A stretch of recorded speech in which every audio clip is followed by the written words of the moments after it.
Hi everyone! Welcome to Fashion Brief.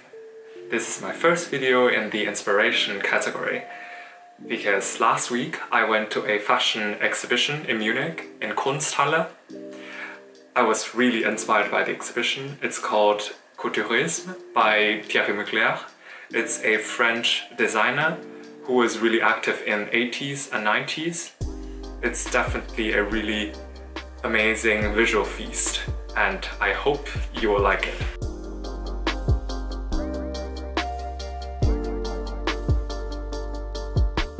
As everyone's fashion knowledge is different, this video is aimed not only to let people who knew already a lot in fashion, but also for those who are just getting into fashion. So in case you're not really familiar with Thierry Mugler, before starting the video, I prepared a brief introduction of him. Thierry Mugler is born in 1948 in Strasbourg, France. He's a visionary couturier, director, perfumer, photographer, and also dancer. He started his professional training as a ballet dancer at the age of 14, which is an indication of his future career path that is really stage focused. No matter by seeing his designed pieces or photography, they are really extravagant and expressive.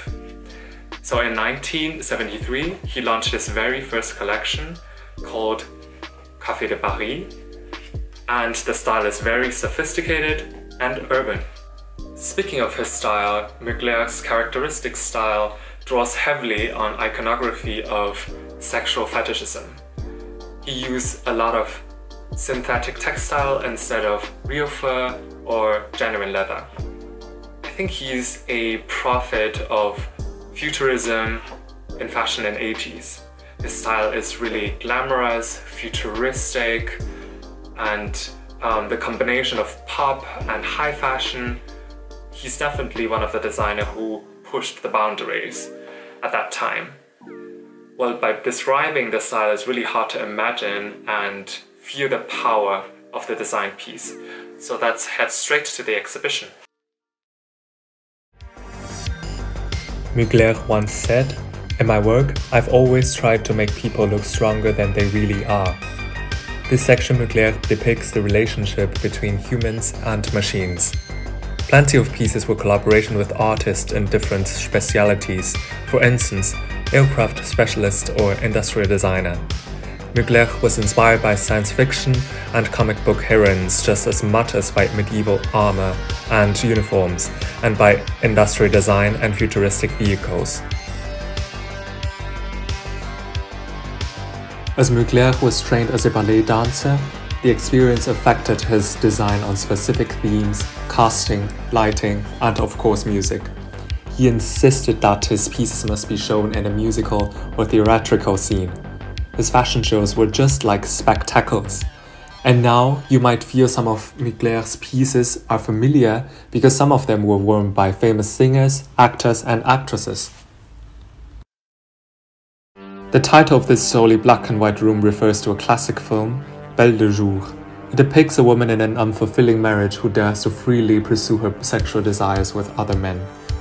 Mugler adopted materials used in the fetish and underground scenes, like latex and vinyl, and made them not only socially acceptable but turned them into classics.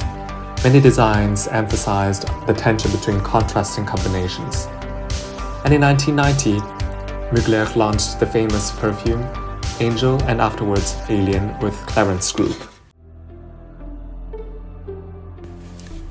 Mugler designed over 70 costumes and accessories for Macbeth in 1985, which were all made in the atelier of the Comédie Française. Macbeth is a 4-act opera from Giuseppe Verdi based on William Shakespeare's play. The reason why the clothes were designed in a dark feeling is because of the story described the path of Macbeth becoming the king of Scotland by trusting the prophecy of witches.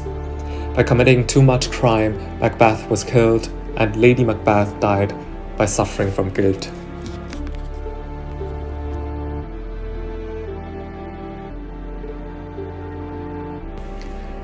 The last part I'm going to show in this video is my favorite part. It's a homage to the Mother Nature. The animal inspiration is filled with the area. For instance, you can see insects, reptiles, birds, or butterflies. The two collections, Les Insectes and La Chimère, reinvigorated French haute couture. Let's just enjoy the details.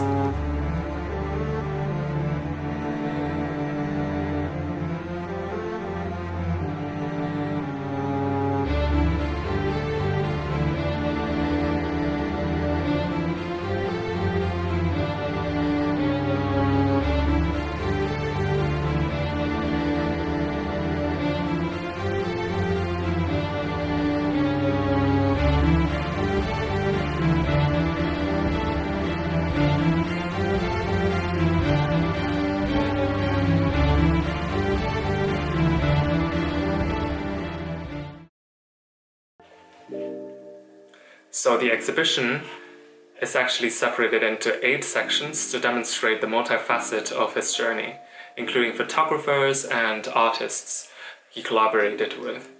I was actually really overwhelmed by the details of the garment, although I know most of the garments are for stage or for performance. And actually the fashion style in the 80s is very bold and courageous. It's a more is more decade. I can definitely imagine that the sales of Terry Mugler at that time should be compensated by other product line. However, the intention to explore, express, and pushing the boundaries established Mugler's impeccable role model in the fashion industry. The pieces in the exhibition are from the 1990s and 1980s, and this is the time when Terry Mugler became internationally recognized designer, and his collections garnered with commercial success. At the request of Chambre Syndicale de la Couture, he finished his first haute couture collection in 1992. However, he left fashion in 2002.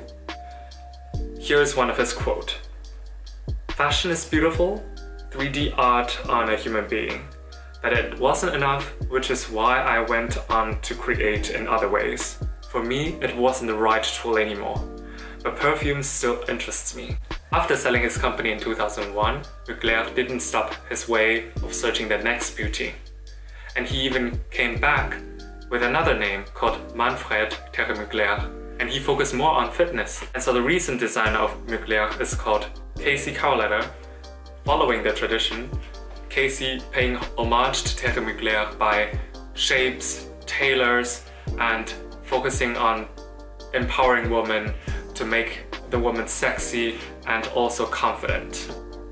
By seeing the fashion show of Mugler 2020, for example, we can still see the spirit of Terry Mugler in the clothing that Casey designed. So that's the reportage of Terry Mugler. Hope you like it. Please leave a comment below to share about your ideas and what you think about this exhibition. And if you're in Munich, don't forget to go to Kunsthalle for this exhibition. And the next year, February, the exhibition will be in Paris. See you next time.